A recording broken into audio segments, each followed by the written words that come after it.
Hey basketball guys, we have news. Let's go to more Los Angeles Lakers news, but first don't forget to subscribe to the channel and leave your like. LeBron James will be 41 years old, but he is still playing at a high level and has the ability to help an NBA team become champion, as long as his minutes on the court are managed so that he remains healthy. LeBron won a championship with the Lakers and this season they expected to go far, but they failed in the first round of the playoffs.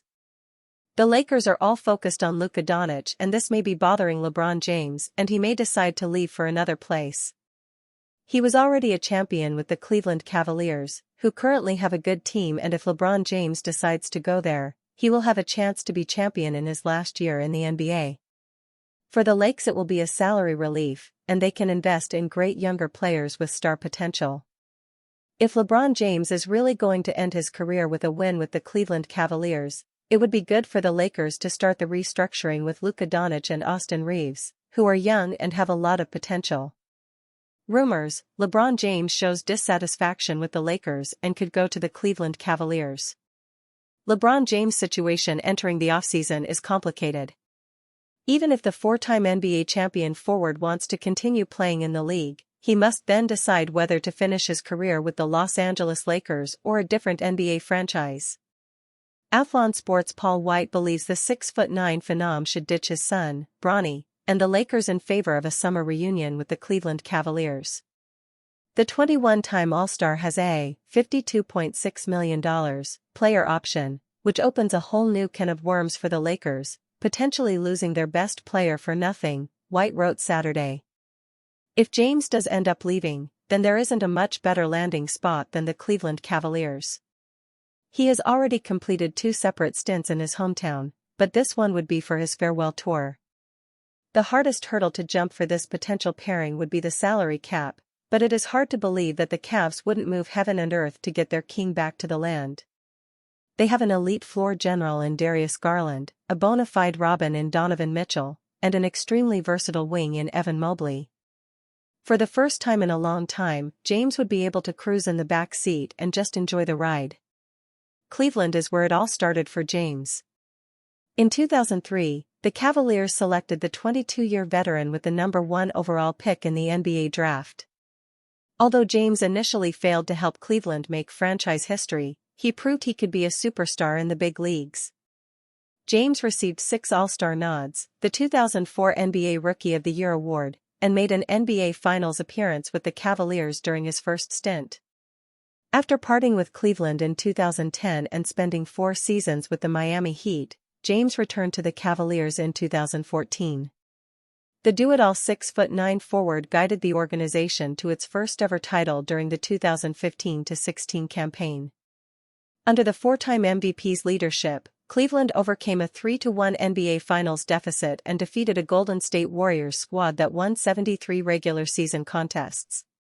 Now that James is on his last leg with the Lakers and has a pending offseason decision, it's fun to envision the future Hall of Famer finishing his career with the same franchise he started it with.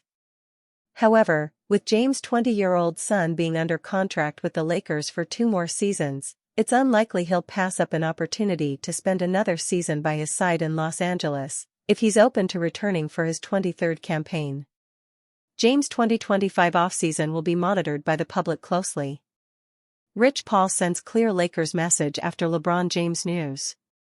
After the Los Angeles Lakers suffered a devastating 103-96 Game 5 loss Wednesday night, all eyes have transitioned again to the offseason decision of 21-time All-Star LeBron James. The NBA's all-time leading scorer just completed his 22nd season, tied for the most all-time with Vince Carter, and is still playing at an All-NBA level. While James did not reveal whether he would return for his 23rd season, reports have arisen that should he decide to return with the Lakers, he would not be taking a pay cut to help further construct the roster, via Jovan Buha and Sam Amick of The Athletic.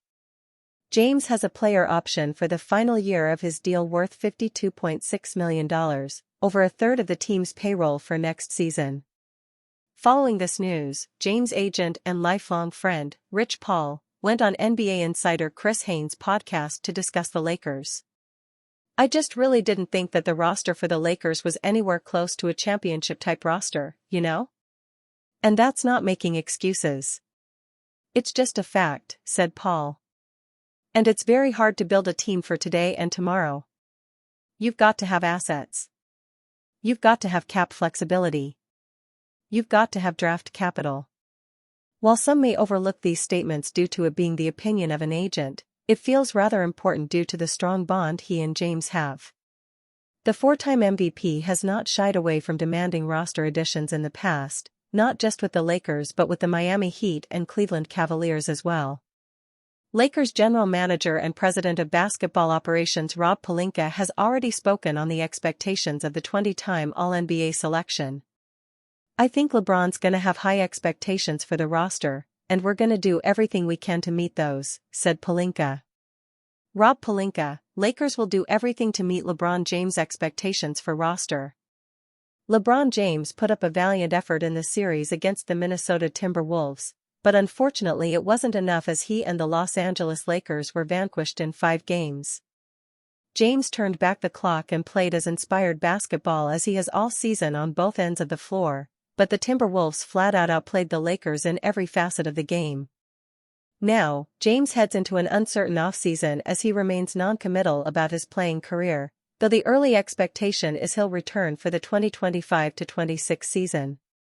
While James hasn't officially confirmed he'll be back for next season, President of Basketball Operations Rob Pelinka sounded like he and the front office are operating under the assumption that he'll return.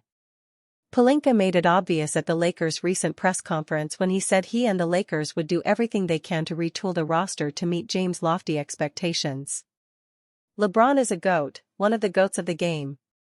He's a completely selfless leader, and I think we saw that in this playoff series, moving to playing more off the ball and committing to the defensive end, Pelinka said. I think it's just a testament to his championship DNA and character. I think LeBron is gonna have high expectations for the roster and we're gonna do everything we can to meet those. But I also know that whatever it is, he's gonna still give his 100% every night, whether that's scoring, assisting, defending, rebounding, leading. We know that's gonna always be 100% and never waver. James has not been shy about his desire to add more talent to the team, and the clock is ticking on Pelinka and company as it feels like his career is quickly winding down. The 2025-26 season could be James' final year in the league, and that puts a lot of pressure on the organization to be aggressive in free agency and the trade market. Lakers' Jared Vanderbilt talks huge missing element in 2024 season. Basketball players often use the offseason to hone their respective craft. Skill work and conditioning are of the greatest importance, and we've seen situations where younger players come back after a summer of hard work ready to make a name for themselves. Los Angeles Lakers forward Jared Vanderbilt is hoping to be one of those players. For 2 straight off-seasons, Vanderbilt has been sidelined due to various injuries. This past offseason, Vanderbilt had surgeries on both feet. It caused him to fall behind the proverbial 8 ball, and his timing throughout the year was not where he would have liked it to be. As he said in the exit interviews in the wake of the series loss to the Minnesota Timberwolves, Vanderbilt is looking forward to working on the aspects of his game without any physical issues. A spider-like athlete with terrific length, Vanderbilt is a versatile defender possessing the chops to guard multiple positions on the floor. His playing time is limited by an inability to shoot consistently from beyond the arc, often left wide open by the opposition, particularly in the corners. Vanderbilt is a career 28.8% shooter from 3. This year, Vanderbilt shot only 28.1% from beyond the arc. The Kentucky product is actually a far better passer than given credit for. He demonstrated a few of those elite dishes during the Minnesota series.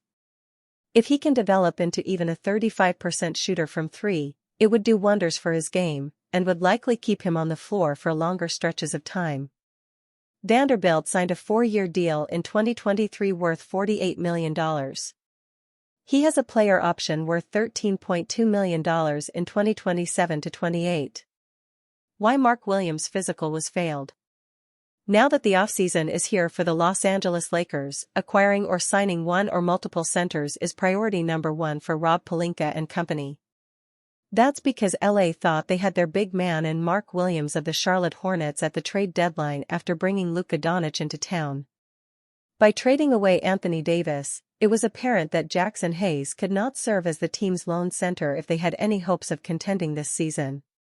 While Hayes certainly played above expectations during the latter stages of the regular season, it was not sustainable in the postseason. Because of that, Pelinka gave up a considerable amount to bring Williams in by trading Dalton Knecht, an unprotected first-round pick and a pick swap.